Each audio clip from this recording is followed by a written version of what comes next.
Por gran parte del siglo XX las cosas funcionaban más o menos así. Si uno tenía un amigo, un familiar o un amor a distancia, había dos formas de comunicarse con esa persona: cartas o llamadas. Primero, las cartas. Querida madre, te escribe tu primogénito desde la fría ciudad de Santa Fe de Bogotá. Porque las cartas se escribían a mano, con letra pegada y todo para que se viera bien elegante. Se llevaban a un sitio donde les ponían una estampilla y empezaban a viajar por la ciudad, el departamento, el país o incluso el mundo entero. A veces tardaban días, otras veces semanas o incluso meses en llegar a su destino. Todo dependía de la distancia y el transporte. Cuando llegó el teléfono a la mayoría de las casas, las personas podían hacer llamadas. Pero entre más larga era la distancia de la llamada, pues salía más costosa y llegaba la cuenta con una chorrera de ceros. Por eso, si la mamá tenía un hijo en el extranjero, la llamada se limitaba a: aló, mijo, espero que esté muy bien, le mandé el giro, cuídese mucho, hasta luego que esto sale muy costoso. Y no más. Y si había una pareja y uno de los dos estaba en el extranjero: amor, me haces mucha falta, vuelve pronto, te tengo que colgar, que tú sabes que mi mamá se enoja si me pongo a llamar. Sí, chao, colgó. Eran como unos telegramas de voz. Para los que no entendieron lo de telegramas, como si fueran mensajes de Twitter con caracteres contados, pero privados, no para todo el mundo. Eso había que hacer cuando no había internet. ¿Pero qué es en realidad el internet? Internet es una red enorme que conecta a todo el mundo. El internet sirve, yo creo que para que soñemos y para volver realidad los sueños. Crear tiene ingenio, la ciencia, la tecnología y la innovación detrás de lo que perciben nuestros sentidos. Hoy hablaremos de internet.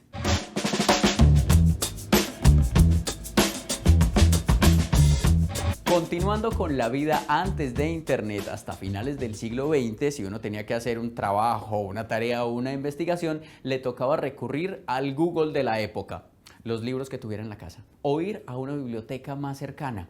Esta era la biblioteca de mi casa. Dirán ustedes: ay, tan chichipata.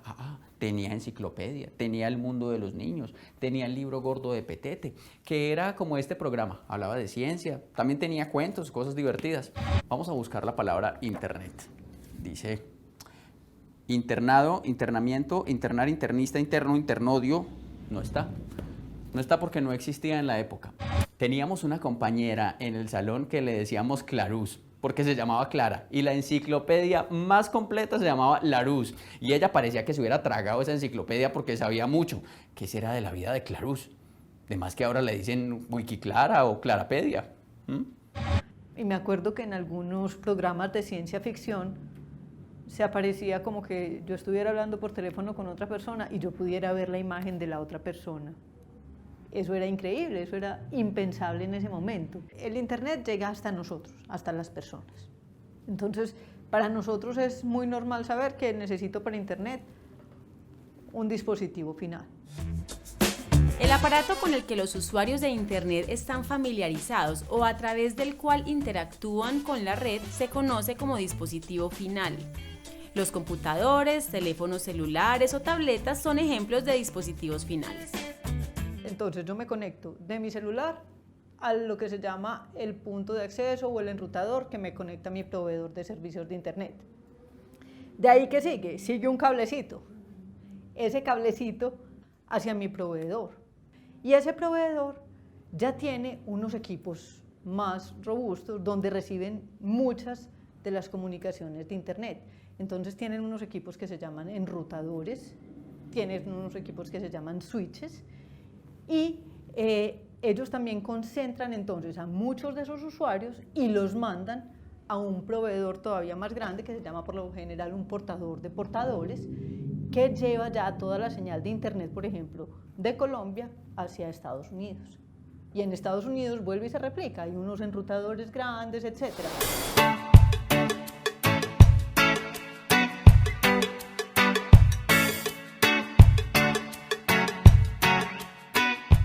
En mi trabajo, el internet es todo. Mi trabajo se fundamenta en eso, en las búsquedas, en el acceso a la información, en la posibilidad de estar conectado con los clientes, con los viajeros. En realidad es la herramienta fundamental de mi trabajo. ¿Qué más? Soy Carolina Martínez Trujillo y soy diseñadora de experiencias de viaje en Travelmap. y ese deseo de viaje? Estoy súper feliz porque es nuestro primer viaje de pareja. Empezar por Oceanía. Vernos. Sí, empezar de Oceanía Australia. y de ahí ya empezar a subir sudeste asiático, bajar por la parte de Indochina, llegar a Europa y de Europa terminar por América. Exacto, América del Sur. Listo. En los equipos que utilizamos es todo lo que podemos tener con conexión. Indispensable, fundamental, mi teléfono, porque es el que me permite estar conectada todo el tiempo con los clientes, con los viajeros, donde también puedo atender los diferentes grupos de WhatsApp donde hacemos seguimiento, pero también hacer las llamadas internacionales, nacionales que podemos requerir a los diferentes proveedores. El computador portátil, el computador del escritorio, la tablet, todo, porque esos elementos, digamos, son los que nos permiten también en el momento de tener reuniones poder mostrarle y proyectarle a los clientes las ofertas que tenemos para ellos. Entonces, todo lo que podamos utilizar con conexión, todo desde lo que podamos utilizar en red es funcional para nosotros. Y no solo el equipo, sino también las herramientas que el Internet ahora nos facilita. Las aplicaciones, las páginas, el correo electrónico, todos los medios de búsqueda que podamos utilizar para poder captar esa información son vitales para nuestro trabajo. Lo primero que hacemos normalmente es como organizar la planeación de trabajo. Revisamos información que haya pendiente en el correo electrónico de los viajes que hay en curso, de los viajes que estamos por planear y de pronto pues algún detalle que esté pendiente de información pues que pueda requerir para nuestro trabajo. Hacemos pesquisas, búsquedas, diseño de rutas, montar cronogramas, todo el tiempo estamos sondeando cuáles son esos destinos asombrosos, esas experiencias maravillosas que se pueden ver, que se pueden hacer diferentes en todos los destinos. Cuando empezamos a diseñar una ruta, lo primero que nosotros hacemos también es mirar cuáles son los lugares más convenientes, por ejemplo, para poder desarrollar ese plan de viaje que el cliente desea. En este caso, por ejemplo, para una ruta hacia Asia, teniendo en cuenta que los viajeros tienen visa americana y que podrían hacerlo, consideramos que es probable que su ruta sea más fácil viajando por Estados Unidos. Lo hacemos tentativamente viajando por Los Ángeles para que de ahí puedan saltar hasta Japón y en Japón poder hacer la ruta de viaje más o menos de lo que ellos quieren. Por ejemplo, en Japón hay un pueblo muy bonito que es Koyasan. Y en Koyasan tiene una particularidad y es que es un pueblo de monjes, entonces es más que todo para vivir una experiencia diferente.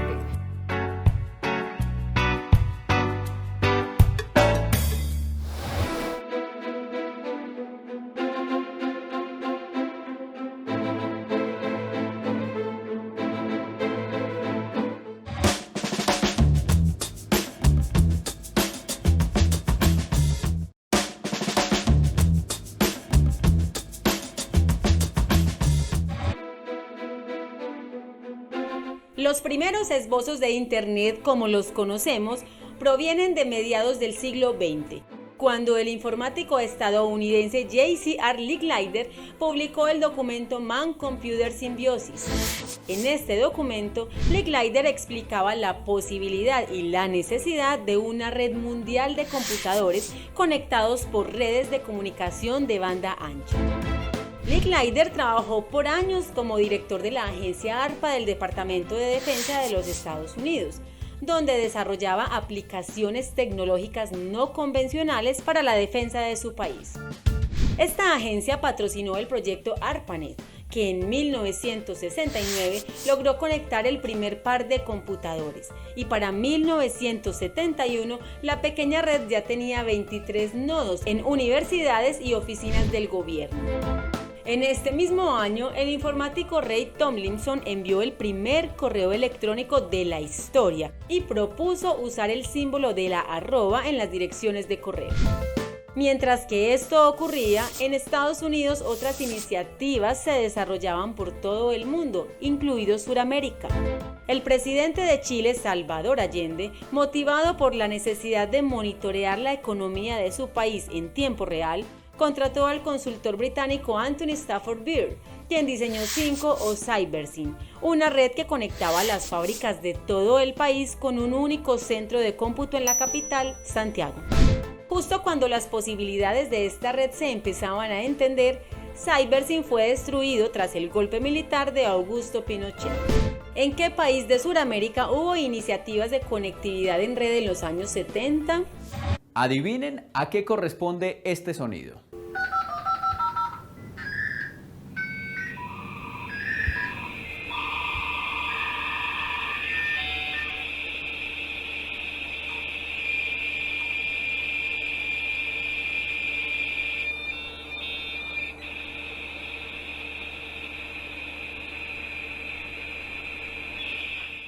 No son efectos especiales, no llegaron los extraterrestres, no son los 7 jinetes del apocalipsis, aunque parezca. No, si usted tiene más de 30 años puede recordar de qué se trata. Si usted es de los más jóvenes, le doy otra pista, tiene que ver con el teléfono. ¿La coge o no? ¿No? Bueno, es el sonido de la conexión a Internet. Así fue como Internet pasó de ser un proyecto de Estado llamado ARPANET y de ser de uso exclusivo de universidades y centros de investigación para llegar a nuestras casas. Y sonaba así porque el cable que se usaba era el mismo cable del teléfono en la casa. O sea, o se hablaba por teléfono o se conectaban a Internet, pero no se podían hacer las dos al tiempo. Así era que uno estaba en Internet, la mamá cogía el teléfono para hacer una llamada y escuchaba ese sonido y decía: Santiago, pero ¿cuántas veces le he dicho que no se conecte a eso de día? Necesito hacer una llamada, por favor. Y uno se desconectaba. La mamá hacía la llamada, colgaba y uno se conectaba. La mamá necesitaba una llamada y uno se desconectaba. Y así fue un ciclo eterno durante varios años. Pero sin o con regaños de la mamá fue algo fantástico. La posibilidad de encontrar tanta información, yo ni volví a mirar la enciclopedia. Y eso sí, la posibilidad de chatear en tiempo real con los amigos, porque uno se pasaba chateando todo el tiempo, en el único computador que había en la casa que se podía conectar a Internet. Ahora se puede llevar Internet a todas partes. En ese momento era necesario el teléfono de la casa y el computador. ¿Qué se necesita hoy para que sea posible Internet? Hay una conexión que va desde tu celular hasta lo que se llama el AP, pues el punto de acceso que instala tu proveedor de Internet en tu casa. En este momento casi todos tenemos un módem en la casa, ¿cierto? Y ese módem tiene una interfaz que es inalámbrica.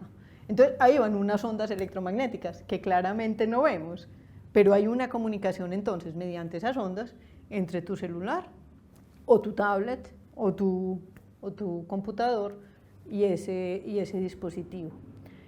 Ahora, cuando sale de mi casa hay muchas formas. Como te decía ahora, una es un cable, otra es una fibra óptica. Y esto se transmite hacia mi proveedor. Esas normalmente no las vemos pues porque están bajo tierra. Básicamente hay dos tipos de medios confinados y medios no confinados. Si una conexión a Internet se da a través de cables que se conectan a los dispositivos, se habla de medios confinados. Cuando la conexión es inalámbrica, se habla de medios no confinados. Un medio alternativo es la comunicación satelital. De hecho, hay áreas rurales o suburbanas donde no alcanza a llegar, digamos, el cableado de los proveedores. Y la alternativa, digamos, para esos sitios son esas antenitas, ustedes las han visto, las antenitas satelitales. Entonces, ese es otro medio. ¿Y cómo es la comunicación? Ese es claramente por medio de ondas electromagnéticas.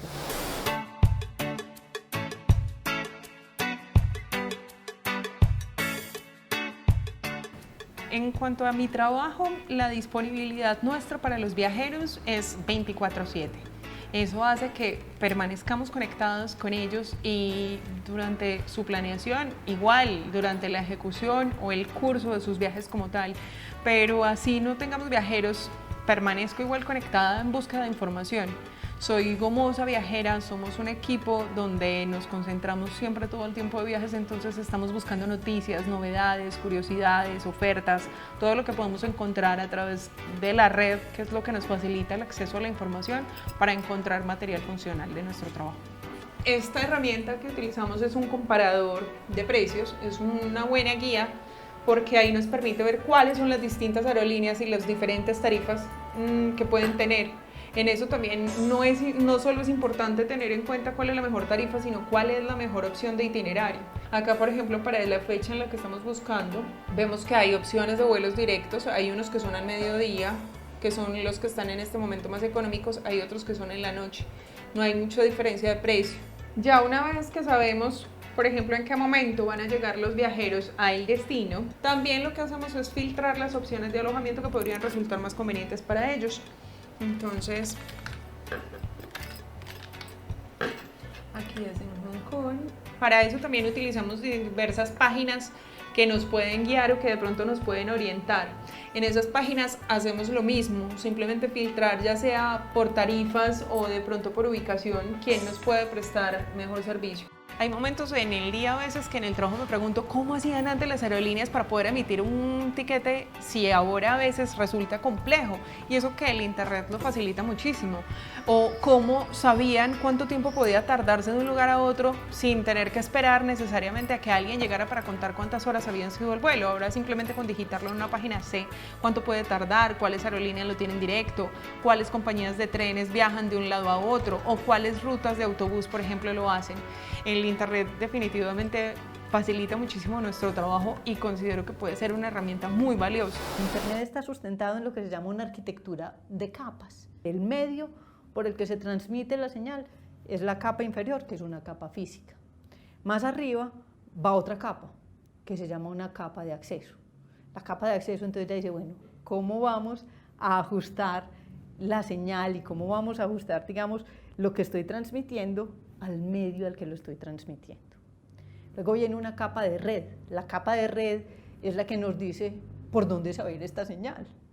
O sea, si yo quiero hoy comunicarme desde mi teléfono, vía WhatsApp o vía Skype o lo que sea, con alguien en Europa, entonces tiene que haber una forma de mandar esa señal. Entonces, esa es la capa de red. ¿Por qué camino se me va a ir la señal? Encima viene otra capa, que se llama la capa de control. La capa de control ayuda, por ejemplo, a regular los datos, a que no haya congestión en los datos, o si se perdió un dato, que identifiquemos cuál fue el dato que se perdió y tratemos de recuperarlo. Y encima viene lo que se llama ya la capa de aplicación, que es con la que nosotros interactuamos, que es la aplicación, la que interactúa directamente con nosotros como usuarios. Y también recuerdo los chats. Los primeros fueron IRC o también ICQ. Había unas salas especiales, como esa que se llamaba Los Más Lindos de Medellín. Además que ahí nos pasamos chateando algunos de nosotros y nunca nos vimos. También llegó el Messenger. Las personas tenían que estar conectadas al correo electrónico para poder chatearse entre sí. También pasó a mejor vida cuando llegaron los chats de Facebook, WhatsApp y demás. Pero eso sí, no han podido hacer una herramienta como el zumbido de Messenger. Brr, conteste pues, brr, conteste pues, brr, conteste.